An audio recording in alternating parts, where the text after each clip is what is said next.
ইমাম নামাজের জন্য প্রস্তুত হওয়ার পরই একামত শুরু করা উচিত।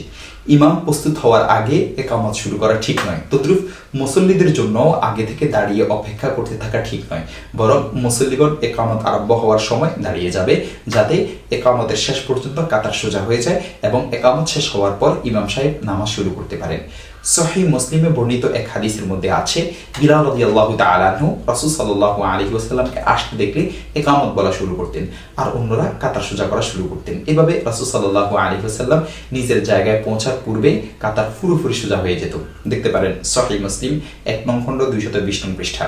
অপর হাদিসে আছে, মুয়াজ্জিন আল্লাহু আকবার বলে একামত বলা মাত্রই লোকেরা নামাজের জন্য দাঁড়িয়ে যেত এবং রাসূল সাল্লাল্লাহু আলাইহি ওয়াসাল্লাম নিজের জায়গায় পৌঁছতে কাতার সোজা হয়ে যেত।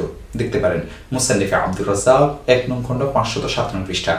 এসব হাদিস থেকে সুস্পষ্টভাবে প্রমাণিত হয়েছে মুক্তাদিগণ হাইয়া আলাল ফালাহ বলা পর্যন্ত অপেক্ষা করবে না, বরং একামতের শুরুতেই দাঁড়িয়ে যাবে।